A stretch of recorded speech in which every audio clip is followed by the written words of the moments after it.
Bienvenue pour ce tout nouveau podcast, bienvenue pour ce 7e podcast des critiques d'Enzo. Et aujourd'hui, on va parler de plusieurs films, dont une série. Alors c'est très rare que je fasse ça, mais j'ai décidé cette semaine de parler de One Piece saison 2 parce que j'ai pas vu beaucoup de films.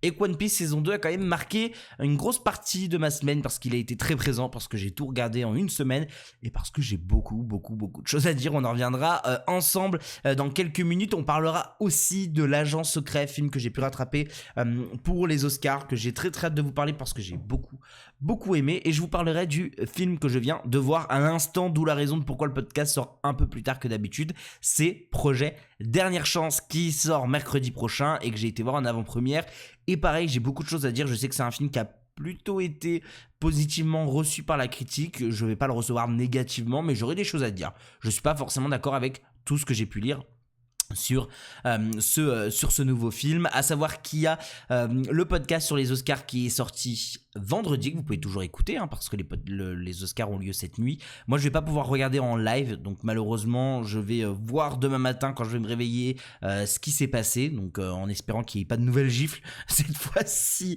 pendant la cérémonie des Oscars. À savoir aussi que du coup je ferai pas de TikTok, je ferai pas de TikTok ou de podcast spécialement lié aux Oscars. Je vous parlerai dimanche prochain des Oscars, mais il n'y aura pas d'émission spécifique. Et pareil, si vous voulez avoir un peu mon avis à chaud sur quelques trucs des Oscars, je vous ferai des vidéos demain après-midi, une fois que j'aurai pu prendre connaissance de tout ce qui s'est passé pendant les Oscars sur mon TikTok, donc les critiques d'Enzo. Donc n'hésitez pas à aller voir là-bas, et ça sera aussi partagé sur Instagram, ça sera aussi partagé sur YouTube. Donc voilà, n'hésitez pas à aller directement sur ces réseaux-là pour qu'on puisse regarder ensemble tout ça.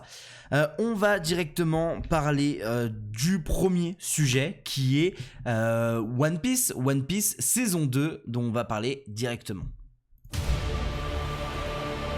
C'est quoi un pirate? Un pirate, c'est un individu qui part à l'aventure et qui a des rêves. Et qui jamais ne baisse les bras. C'est la série qui vient de sortir, c'est la série du moment, c'est la série Netflix. Et j'ai un avis très mitigé sur One Piece, comme vous pouvez voir à ma note. On va essayer de faire quelque chose, parce que c'est la première fois que je parle de série dans ce podcast-là. On va essayer de revenir point par point, épisode par épisode, ce que j'ai aimé, en espérant ne pas trop vous spoil. Je vais vous lire aussi ce que j'ai marqué, écrit, et on va développer là-dessus. Comme ça, au moins, je suis sûr de garder ma ligne éditoriale sur ce que je voulais dire sur chaque épisode, parce que je les ai vus, parce que tout se mélange dans ma tête. Et au moins, comme ça, moi, ça me permettra de déballer sur chacun des épisodes sans trop se perdre. One Piece est sorti quand? C'est sorti ce 10 mars, donc c'est sorti vraiment cette semaine. C'est une série donc de live action. Il faut prendre en compte, parce que ça a été un long débat sur mes réseaux, je n'ai pas vu la série animée, je n'ai pas lu le manga, je n'ai rien vu d'autre que cette série, avec une première saison que j'ai beaucoup aimée, avec une saison numéro 2 que j'ai un peu moins aimé. Je vais revenir point par point pourquoi. Mais je tenais à la préciser parce qu'on m'a reproché de dire oui, t'as pas lu et t'as pas vu l'animé, tu parles de cohérence. Bah bien sûr que je parle de cohérence, de la cohérence dans cette série, parce que c'est pas parce que c'est un live action que tout est fidèle au manga et à la série animée. Et surtout, les gens qui regardent One Piece ne sont pas des fans de One Piece, ce sont des gens qui n'ont aucune connaissance de l'univers One Piece. Les fans de One Piece vont regarder de très très loin. Netflix a décidé de faire cette série là pour ça, pas pour les fans. Et ça, c'est un truc qu'il faut vraiment s'enlever de la tête. On ne fait jamais des live action pour les fans, on fait des live action pour les gens qui au contraire ne vont pas sur le médium de base. C'est tout le principe de One Piece, la série. C'est vraiment des gens qui n'ont pas passé le cap pour aller vers la série animée, qui n'ont pas passé le cap pour aller vers le manga, qui se décident de voir ça en live action parce qu'il faut un live action pour regarder ça. Exactement mon cas. Le médium manga, le médium série animée japonaise ne m'intéresse pas. Voilà, c'est très personnel. C'est pas que ça m'intéresse pas, c'est que j'aimerais m'intéresser à l'animé japonais, mais j'ai déjà du mal à voir des films j'ai déjà du mal à voir des studios Ghibli parce que j'ai toujours été habitué au style Pixar, au style Disney, et je sais que je vais kiffer le jour où je vais me lancer dans les Ghibli, mais bon j'ai pas eu encore le truc, et honnêtement j'ai 1000 choses à faire avant de regarder One Piece animé quoi. Sincèrement, alors manga vraiment j'oublie parce que ça n'arrivera jamais, mais j'ai 1000 choses à faire avant de regarder une série animée de One Piece où il y a 1700 épisodes. C'est peut-être un chef-d'œuvre, j'ai 50 000 films à voir avant que j'ai pas vu de ma passion principale, parce que c'est pas ma passion One Piece, ni la série animée. Donc voilà, c'est très important pour moi de rappeler ça. Je parle de cohérence du point de vue de la série, je parle des arcs du point de vue de la série, je parle de l'écriture des personnages du point de vue de la série, et oui, je me permets de juger une œuvre qui est cette œuvre de série TV, plutôt sans prendre en compte les œuvres d'après. Quand on regarde Harry Potter, quand on juge Harry Potter, on juge pas les livres, on juge l'œuvre qui nous est proposée, le film. C'est pour ça qu'il y a des films très très bien, il y a des films un peu moins bien chez Harry Potter, c'est exactement pareil. Donc arrêtez de me faire chier là-dessus, parce que vraiment c'était un enfer. Sur Insta, il y a quelqu'un qui me tenait tête, parce que on va revenir, mais dans un épisode... Luffy a sa pote, j'ai plus son nom, ça va être un enfer les noms, a sa pote accrochée sur son dos, et il monte une montagne, donc accrochée sur le dos, et donc il a les 2 mains libres. Il a un super pouvoir quand même qui peut allonger ses bras. C'est quand même ce qu'on nous raconte depuis le début. Il pourrait allonger son bras, s'accrocher, monter à 2. Je ne vois pas, sachant qu'il a une force incroyable, je ne vois pas en quoi le fait de porter 2 poids serait un problème, et il arriverait en haut sans être à 2 doigts de crever, parce qu'à la fin de la scène, il est à 2 doigts de crever. Et c'est vraiment ça que je comprends pas. C'est vraiment le truc que je comprends pas. Et on m'a dit oui, mais non, il peut pas le faire, tu comprends pas la cohérence. Bah, en tout cas, la série ne l'explique pas. Ce qui m'énerve encore plus, c'est que 2 secondes après, il le fait avec son cou pour aller récupérer quelqu'un et l'emmener en haut. Et du coup, je suis en mode, mais... connard, je suis en mode vraiment connard, il m'a carrément fait tomber mon stylo tellement que j'étais énervé, mais je suis vraiment en mode, mais connard, genre, tu peux le faire pour quelqu'un, pourquoi tu le fais pas pour d'autres? Enfin bref, revenons épisode par épisode, je vais vous lire un peu ce que j'ai noté, c'est très des idées comme ça mises sur papier, je vais développer après, c'est juste pour être sûr de parler de tout ce que j'avais envie de parler. J'ai déjà mis un petit contexte, j'avais bien aimé la première saison, pas le top du top en termes de réal, mais une façon de découvrir l'univers One Piece pour les gens comme moi. Le point fort de la réal, c'est les optiques choisies, on en reviendra un peu après parce que c'est un truc qui m'a énervé dans le dernier épisode, mais on va avoir des optiques qui vont être proches du corps, proches des têtes, pour vraiment avoir cet effet manga un peu, cet effet corps disloqué, enfin cet effet vraiment disproportionné des corps, exprès pour avoir cet effet un peu manga. C'est un des gros points forts de la réal, c'est peut-être le seul. J'en reviendrai, il y a une scène dans le dernier épisode, je pense que même dans un court-métrage étudiant je ne vois pas ça, ça m'a rendu fou. Pourtant je suis vraiment pas le mec le plus calé en réal, mais ça m'a vraiment rendu fou. Ce que j'ai pu noter pour le premier épisode, j'ai marqué le premier épisode qui remet dans le jus, ça fonctionne bien, on revient au point de départ pour nous rappeler pourquoi on est là. Voilà, c'est aussi simple que ça, le premier épisode est super. Toujours un peu ridicule dans les effets spéciaux, mais j'accepte pour le côté manga, pour le côté très extraverti du truc. J'accepte, c'est pas incroyable, mais c'est un très bon épisode, le premier. Et là, on part déjà dans de la grosse merde. Le deuxième épisode qui parle, je m'excuse d'avance aux fans de One Piece, je vais parler de cet univers avec des mots qui vont pas vous plaire. Par exemple, là, j'ai marqué deuxième épisode, la baleine, parce que je n'ai plus le nom, j'ai pas tout noté, mais j'ai trouvé que c'était le pire épisode de la série. Voilà, je vous le dis, c'est le pire épisode. J'ai marqué par contre assez déçu du second épisode, très anecdotique, très moche visuellement. Il y a rien qui va. Il y a une scène qui tourne actuellement sur Twitter parce que la règle des 180 degrés n'est pas respectée, et en vrai, bah effectivement, genre tu fais une série, tu respectes pas la règle des 180 degrés, enfin ça n'a aucun sens, vraiment, ça n'a aucun sens. Donc vraiment pour le coup, c'est un peu ridicule. J'ai rajouté là où j'avais bien aimé la première saison et même le premier épisode de la seconde. Ici la réalisation est vraiment pas bonne. Problème de proportion, je comprends pas, la baleine elle change 10 fois de taille. Alors qu'on nous explique qu'il y a quoi, 5-6 ans d'écart dans les flashbacks qu'on voit, ce qui n'a pas vraiment beaucoup de sens, parce que vraiment quand on parle de changement de taille, elle fait x10 x20 sa taille dans les moments actuels, au point d'engloutir un bateau, alors que avant elle faisait la taille du bateau. Enfin, ça n'a aucun sens. La réalisation est vraiment pas bonne, problème de proportion, effets spéciaux très moches, l'événement de l'épisode me laisse perplexe, rien n'est important, il est là pour implanter des persos, c'est tout. On m'a dit que ça avait une importance plus tard, j'attends de découvrir l'importance plus tard, mais vraiment ça m'a un peu laissé comme un con, j'étais vraiment en mode c'est nul, c'est pas bien, ça ne sert à rien, l'épisode était vraiment pas bon. On a ensuite le 3e épisode qui est pour moi le meilleur épisode. Ouais, c'est l'épisode où sur l'île des cactus, qui est vraiment pour moi le meilleur en termes de combat. Enfin, c'est un climax de série, quoi. Je comprends pas pourquoi il a été placé là en 3e. C'est un climax de série. C'est un climax de. Ça aurait pu très bien prendre la place de 8e épisode. Ça fonctionne extrêmement bien. C'est un climax. J'ai marqué très intéressant. On remonte dans le train avec une nouvelle intrigue qui vont. Qu'est-ce qui vont être les enjeux de la saison, parce qu'en fait tout ce qu'il y a avant, il n'y a pas vraiment de gros enjeux qui sont établis sur le reste de la saison. Là c'est vraiment l'épisode où on apprend à découvrir Vivi, qui est pour moi l'arc narratif le plus important de cette saison là, ou en tout cas le plus intéressant, le mieux écrit je trouve, et c'est vraiment là où Vivi a un rôle important, quoi. Et du coup je trouve ça hyper intéressant parce que c'est là où vraiment on met les enjeux directement. Je précise que cette idée d'île à la suite est inévitable, et permet de ne pas avoir l'impression d'avoir des histoires mises comme ça sur le chemin sans logique, mais il y a quand même un truc très redondant de un épisode, une île. Et en vrai ils l'ont un peu arrêté sur la fin de la saison, parce que je trouve qu'il y a un vrai truc de un épisode, une île, et du coup t'as limite l'impression que ça ne se suit pas. Ça se suit, mais ça peut avoir cette impression là. Le meilleur épisode de la saison avec le combat final vraiment très bon, voilà, rien à dire, c'est vraiment le meilleur épisode de la saison. 4e épisode, c'est quand ils découvrent l'île des géants. J'ai marqué très cool le concept, mais putain les effets, c'est moche, les géants sont dégueulasses. Ah c'est un enfer. Les dinosaures dans cet épisode, les dinosaures, c'est affreux. Sincèrement c'est affreux. J'ai marqué, il n'y a rien qui va, même la mise en scène pour mettre en avant les dinosaures n'est pas bonne, parce que c'est quand même comme ça qu'on met en avant les dinosaures. C'est la mise en scène des dinosaures qui va permettre de voir, d'avoir ce côté gigantesque. C'est quand même tout l'art de Spielberg dans Jurassic Park, c'est de filmer les dinosaures d'une certaine façon pour qu'on ait vraiment cette impression de spectaculaire. C'est pas le cas ici. Par contre le reste de l'épisode est super et bien rythmé, hyper intéressant dans ses enjeux, ça change pas. Là-dessus c'est vrai que l'épisode 4 est aussi très bon. 5e épisode, c'est très marrant, donc c'est le combat sur l'île Little Garden entre autres, avec l'homme, j'ai plus son nom, mais l'homme qui fait des statues de cire, qui est l'un des acteurs principaux de cet épisode. J'ai marqué RAS complet. Y a rien.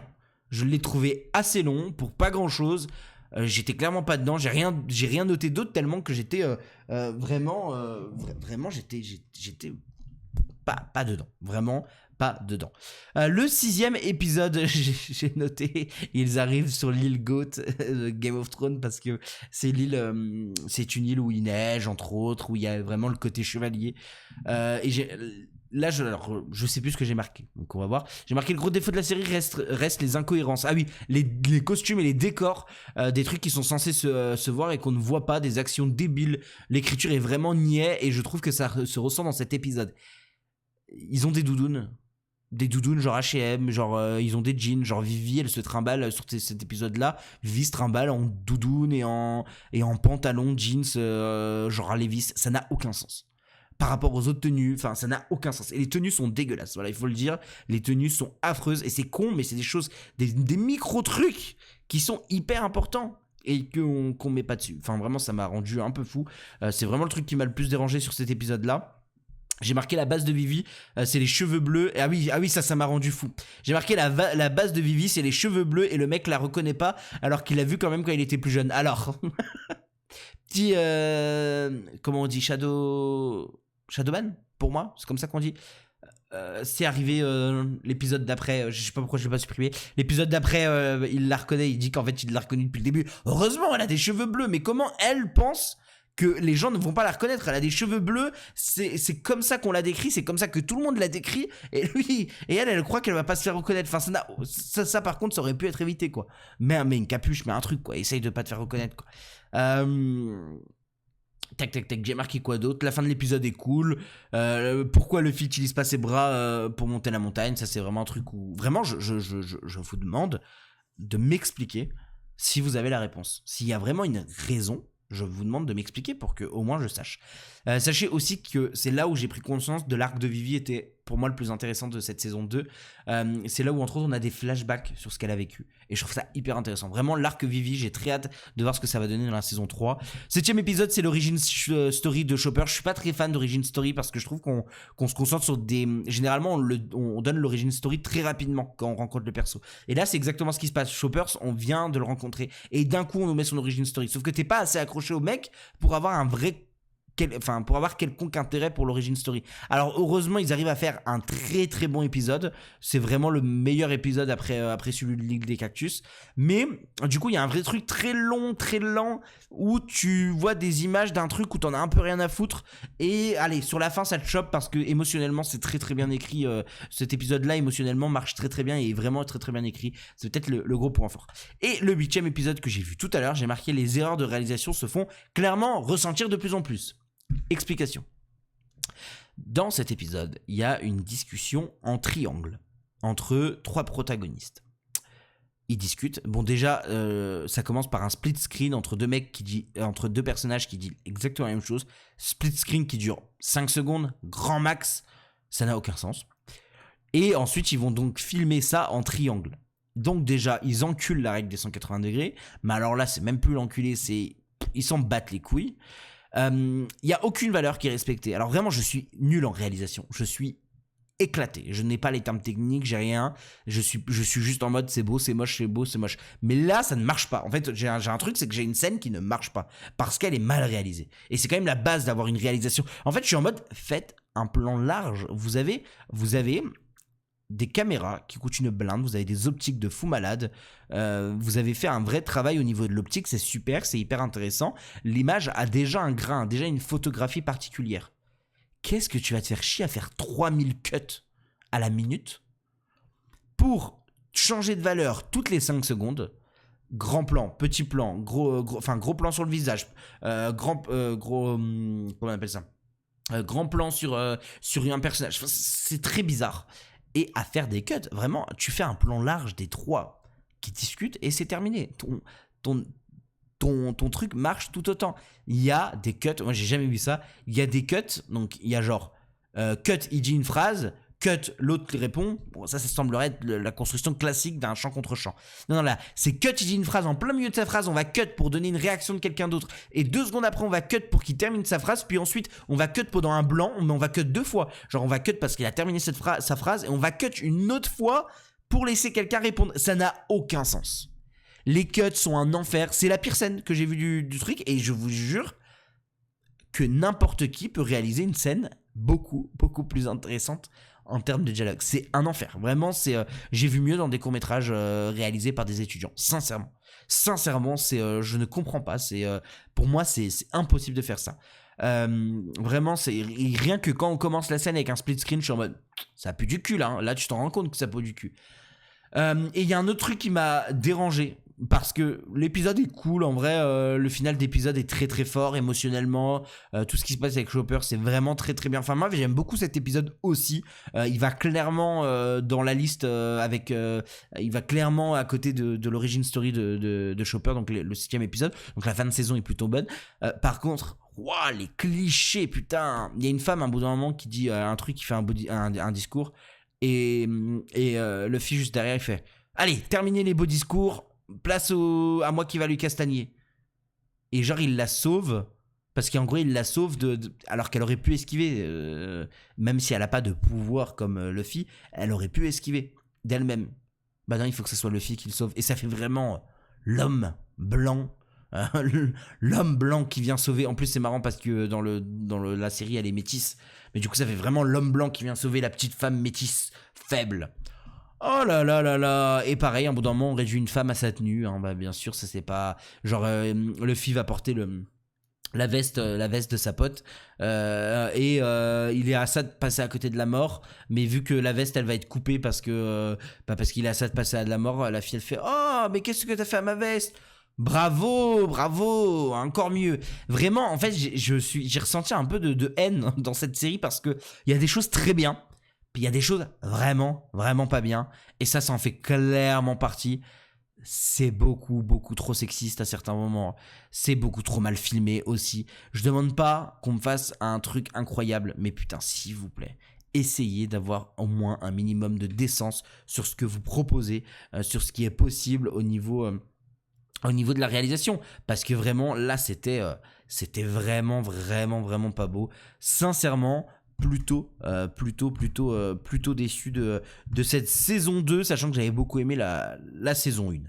Passons directement à la suite et on va parler d'un film que j'ai beaucoup aimé. On va parler tout de suite de l'agent secret de Kleber Mendonça Filho. Essa é a pessoa. Eu quero buraco na boca. Isso é feito aqueles programas americanos de proteção à testemunha. Tem matador me procurando, é isso que você tá dizendo? Tem. J'ai adoré ce film, voilà, commençons directement. J'ai adoré le film, je l'ai rattrapé pour les Oscars, j'avais assez peur parce que le film faisait 2h40. Et je me suis dit waouh, surtout que tout le monde a fait la com du film en disant ah c'est bien mais attention, c'est pas un film d'agent secret comme on peut l'attendre. Ok, je peux le comprendre. Par contre, j'avais du coup très peur parce qu'on m'a dit c'est un peu déstructuré, c'est un peu voilà. J'ai adoré, vraiment j'ai adoré, je trouve que c'est un film qui est extrêmement fort politiquement, je trouve qu'il a vraiment beaucoup de choses à dire sur la situation au Brésil, et pas que en vrai, hein, sur cette idée de mafia, sur cette idée de contrôle complet, sur cette idée aussi en fait c'est un film, alors c'est ce que moi j'ai pu dire quand j'ai fait mon TikTok, c'est un film qui se veut être révolutionnaire, dans l'idée d'avoir une révolution, un peu comme ce que propose One Battle After Another. C'est quand même très marrant qu'en ce moment, il y a beaucoup de films qui parlent de révolution. Mais ça, bon, je pense que vous connaissez mon opinion politique pour savoir qu'est-ce que j'entends par là. Mais je trouve et je trouve ça hyper intéressant de voir deux traitements différents, en fait. Ce traitement très sérieux, très terre-à-terre, très secret de la révolution, on fait la révolution dans l'ombre, et ce côté inversement, enfin l'inverse total avec DiCaprio dans One Battle After Another, où là on est vraiment sur cette idée de révolution vraiment très excentrique, on va le crier haut et fort qu'on est là pour faire la révolution.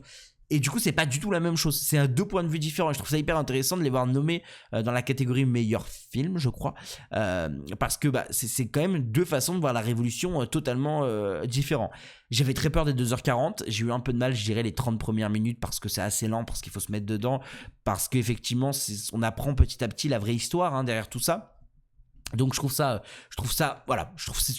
trouvé ça un peu long au tout début, mais c'est normal, et après ça nous instaure un film qui est vraiment très bien en fait, et ça ne s'arrête pas de A à Z. Il y a une scène de tension à l'endroit où on fait les cartes d'identité, parce que ça se passe principalement là, qui est absolument génial. Il y a un discours sur la police qui est assez fou. On a tout un arc où on est limite sur une série B en plein milieu du film. Et t'es en mode, ok, pourquoi ? Enfin, vous êtes en train de faire une série B en plein milieu du film, ok, bon, ça me va, hein, mais pourquoi ? Et en fait, tout d'un coup, c'est une jambe. C'est une jambe qui attaque des gens, principalement des couples gays. Dans un parc, et on comprend très bien par le grain, par l'image, par tout ça, qu'on n'est plus du tout dans le film, que c'est un message mis en plein milieu. Et en fait au début j'étais en mode putain j'aime bien, mais je sais pas pourquoi c'est là. Et j'ai appris en écoutant un autre podcast réalisé sans trucage que j'adore, qu'en fait il a donc le réalisateur Kleber Mendonça Filho a dit comme quoi lorsqu'il était enfant dans les années 70, il avait vu il y avait des couples gays qui se sont fait tabasser par la police. Et les jambes poilues, c'était le nom donné à la police. Et tout le long, il y a toute une histoire autour d'une jambe poilue qui est récupérée par la police, qui est cachée, qui est prétexte pour la police. Et je trouve ça hyper intéressant. Alors, d'avoir ce mini court-métrage en plein milieu qui montre cette jambe poilue tabasser des personnes LGBT dans un parc, mais en plus de ça, qui montre ce lien tout le long du film avec cette jambe poilue et la police, qui est totalement corrompu. Et je trouve ça vraiment, vraiment hyper intéressant. Pour moi, c'est vraiment un des gros points forts de l'agent secret, qui en plus de ça, un film extrêmement joli. Vraiment, le film marche extrêmement bien visuellement. C'est très, très, très, très fort.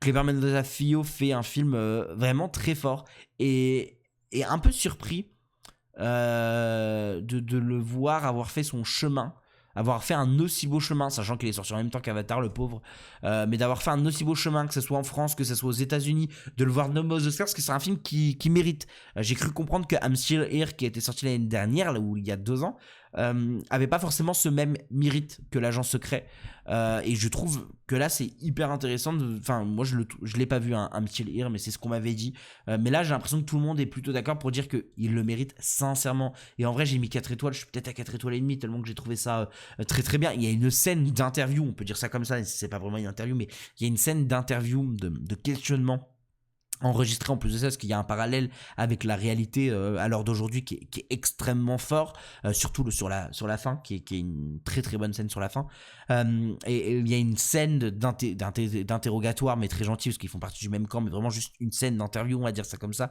où ils discutent, ça dure 30 minutes je pense. C'est là où tu commences à comprendre tout de A à Z. C'est absolument génial. C'est une scène tellement forte, tellement bien mise en scène, le stress qu'elle procure alors qu'on est juste dans une espèce de chambre à discuter, c'est fou. C'est bravo, vraiment bravo pour ça. Et en vrai, je vais pas faire plus long. J'ai rien d'autre à dire. C'était tellement bien que on a toujours plus de choses à dire quand c'est négatif, coucou One Piece, que quand c'est bien. Là, vraiment, je n'ai rien d'autre à dire tellement que c'était bien. Et du coup, passons à autre chose, passons à ce que j'ai pu voir là aujourd'hui, et là j'aurai un peu plus de choses à dire. Passons au projet Dernière Chance qui va sortir mercredi. Déclinez votre identité. Je m'appelle Ryland Grace. Je sors tout juste du coma. Je suis à des années-lumière de chez moi. Et je suis pas astronaute. Je suis pas astronaute. Je suis pas astronaute. Si vous ne partez pas, vous mourrez. Et nous aussi.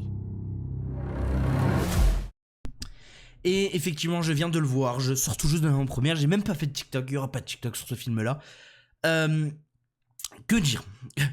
Du coup, je suis un peu perturbé parce que le film, il faut qu'il mûrisse. Que dire de ce nouveau film de Phil Lord et de Christopher Miller? C'était pas exceptionnel, c'était pas non plus nul, c'était cool. Le problème, c'est que Projet Dernière Chance ou Projet Hail Mary pour la version américaine est un film qui se veut être découpé vraiment en 2 parties. Une partie préparation qui est montée en flashback tout le long du film. Donc vraiment une partie, voilà, on prépare à l'événement, on prépare à cette expédition. Et une autre partie dédiée à cette rencontre avec cette espèce de caillou qui se renommera Rocky et à cette amitié naissante. Le problème, c'est qu'il y a une partie que j'aime pas du tout. Enfin, c'est pas que j'aime pas du tout. Elle m'attendrit, elle marche bien, mais j'en ai rien à foutre. C'est la partie de Rocky, parce que en plein milieu du film, quand il le découvre, ça dure 30 minutes où il fait contact avec lui, et c'est long, et c'est chiant, et on en a marre, et on a compris, et du coup, ça casse un truc où effectivement, sur la fin avec Rocky, ça marche super bien. Sincèrement, les 30-40 dernières minutes avec Rocky sur la fin, ça marche bien. Le problème, c'est qu'il y a 30 minutes, 1 heure en plein milieu qui est vraiment un ventre très très creux. Et les flashbacks s'éloignent de plus en plus, ce qui est pour moi la meilleure partie. C'est les parties où il y a Sandra Hüller. C'est les meilleures parties du film, c'est les parties de flashback où on voit ce qui lui est arrivé, pourquoi il est là, on voit pourquoi il a été si important dans cette mission. Et du coup je suis en mode mais putain, c'est les meilleures parties et tu l'as pas. Alors je suis très content que ce soit pas un montage, il y a pas un espèce de twist, mais il y a un truc qui fait que je suis content que le montage ne soit pas un montage linéaire où on part du plus vieux au plus récent dans la timeline, que ce soit un peu une timeline un peu éclatée, qui est 2 timelines qu'on suit. Le problème, c'est que les flashbacks, plus on avance, plus les flashbacks s'espacent. On n'a pas de flashback sur la fin pendant, je pense qu'il y a bien 30-40 minutes sans flashback sur la fin, ce qui est dommage parce que c'est les meilleurs moments, et du coup on voit, du coup on a vraiment l'impression d'avoir 2 films en un, et surtout une partie moi qui ne m'intéresse pas parce que c'est un peu un côté fantastique que j'aime moins. Moi j'aime bien quand c'est un peu plus terre à terre, et par exemple je vais prendre l'exemple d'Interstellar parce que j'ai déjà vu des gens comparer ce film à Interstellar, ça a rien à voir. Je sais pas, j'ai revu 2 fois, j'ai vu une fois Interstellar où j'ai trouvé ça absolument grandiose, je l'ai revu une deuxième fois, je me suis dit ok, je capte ce que Régé veut dire. C'est pas fou malade, c'est pas le meilleur film que j'ai vu, ça reste un très bon film, ça reste un 4, 4,5, mais Interstellar, il y a un côté quand même très réel, très pied à terre, malgré que ça reste de la science-fiction, mais c'est de la science-fiction qui pourrait être possible. Oh, c'est compliqué de dire ça comme ça, mais il y a vraiment un côté fantastique. On rencontre des aliens, et c'est vraiment la science-fiction que j'aime pas trop, quoi. C'est vraiment la science-fiction qui me laisse un peu sur le côté, sincèrement. Et c'est dommage parce qu'il y avait vraiment de grandes choses, de choses très intéressantes qui auraient pu être proposées. Par Projet Dernière Chance, et je trouve que le film reste un peu sur sa fin, surtout que ça dure 2h40. Ça veut dire que pendant 2h40, t'es là à te taper un film où la moitié du film n'est pas si intéressant que ça. Et pour moi, c'est le gros problème de Projet Dernière Chance. Maintenant, il y a des très belles choses, surtout au point de vue de la réalisation. Il y a une idée d'avoir une caméra renversée très souvent, une caméra qui filme du coup verticale à la place d'horizontale et qui ensuite du coup va passer, c'est des idées de transition qui va passer en horizontale, mais c'est pareil, en fait j'ai l'impression que les idées de réalisation sont là pendant la première heure et demie, et que petit à petit ces idées-là disparaissent pour laisser place à un film très classique en fait, et c'est vrai qu'au début les flashbacks sont transitionnés d'une certaine façon, et c'est vraiment très bien fait. La transition entre les flashbacks et la réalité, elles sont super, et j'ai l'impression que plus le film avance, plus la réalisation décline dans ses idées, dans sa façon de mettre en scène, que ce soit Ryan Gosling ou ce caillou. Mais c'est un peu dommage, vraiment c'est pour moi les points faibles de ce film. C'est dommage parce que par exemple il y a une planète qui est filmée au bout de 1h40, 1h50, qui est absolument magnifique, mais c'est la partie où j'en ai un peu plus rien à faire, donc c'est un peu dommage. Je trouve ça un peu dommage, un peu mal vendu aussi. Je trouve pas que ça soit totalement ce qui nous est vendu, et je sais pas comment expliquer, mais je trouve qu'il y a un truc qui marche pas vraiment sur la com. J'espère que ça marchera quand même, parce qu'en fait je pense que ça marche. C'est pas que j'espère, c'est que je pense que ça marchera, parce que c'est rare de nos jours de voir de la science-fiction. Malheureusement on en voit de moins en moins, ou en tout cas ce genre de science-fiction on en voit de moins en moins. C'est pour ça que ça va faire qu'il y a eu un petit élan déjà, mais c'est pas ce que j'aime dans la science-fiction. Alors déjà je suis pas très fan de science-fiction, donc ça joue beaucoup, mais c'est vraiment pas ce que j'aime le plus dans la science-fiction. Mais au moins j'aurais tenté, c'était en plus de ça l'opportunité de le voir en avant-première, donc j'étais content. Maintenant à voir sincèrement les retours sur le film. Je sais pas si ça va correctement marcher, si au contraire les gens vont être un peu de mon avis. On verra bien tout ça. Passons directement à aux sorties de la semaine, parce que il nous reste plus grand chose maintenant, après avoir vu Projet Dernière Chance et avoir parlé de ça. Parlons des sorties de la semaine. On a Les Rayons et les Ombres de Xavier Giannoli, qui a été promu très très tard, comme très bizarre, sur Les Rayons et les Ombres. Je crois que c'est UGC ou Pathé, je crois. Je sais pas si Pathé ont totalement perdu foi en leur projet, mais la com s'est fait 3 semaines avant, quoi. Enfin, et encore, je pense que ça s'est fait 2 semaines avant, ce qui est pas du tout normal. Enfin bref, moi c'est un film qui m'intéresse, que j'irai voir cette semaine parce que je suis du matin au niveau de mon boulot, et que donc j'aurai toute l'après-midi pour découvrir un film de 3 heures au cinéma. Je devais aller le voir ce soir, mais vu que je travaille demain matin, j'étais en mode non, on va pas le découvrir ce soir, autrement j'aurais toujours pas sorti le podcast à l'heure là. On a Projet Dernière Chance, du coup, que j'ai vu, de Phil Lord et de Christopher Miller, et on n'a pas de grosses sorties, mais on a un film qui me pose question, qui s'appelle Police Flash 80 de Jean-Baptiste Sorel, avec entre autres François Damiens, avec Thomas N'Gijol. Donc je suis curieux de voir ce que ça donne. L'affiche me rend curieux, et du coup je suis plutôt curieux de voir ce que va donner cette nouvelle production, cette nouvelle comédie. Ça peut être intéressant, on ira peut-être voir ça, en espérant vous parler la semaine prochaine d'Alter Ego, enfin, en espérant que mon cinéma se décide à diffuser Alter Ego. Ce qui est sûr, c'est qu'on parlera des Rayons et des Ombres de Xavier Giannoli, et on parlera aussi, bien sûr, ensemble, on parlera des Oscars, parce qu'il y aura quand même des petites choses à dire pendant le podcast. Donc voilà pour ce qui est Pour ce qui est des informations aujourd'hui, des films, j'ai passé un peu plus de temps sur la série, je m'en excuse si c'était un peu long. De toute façon, vous pouvez skip, suivant ce qui vous intéresse. Mais je voulais quand même revenir point par point sur One Piece parce que j'aime bien développer mon avis. Et je vais dire, je suis pas fan de One Piece, c'était un peu compliqué pour moi. Donc je trouvais ça intéressant, surtout que j'avais pas vu grand chose. Donc voilà, je vous remercie pour votre écoute.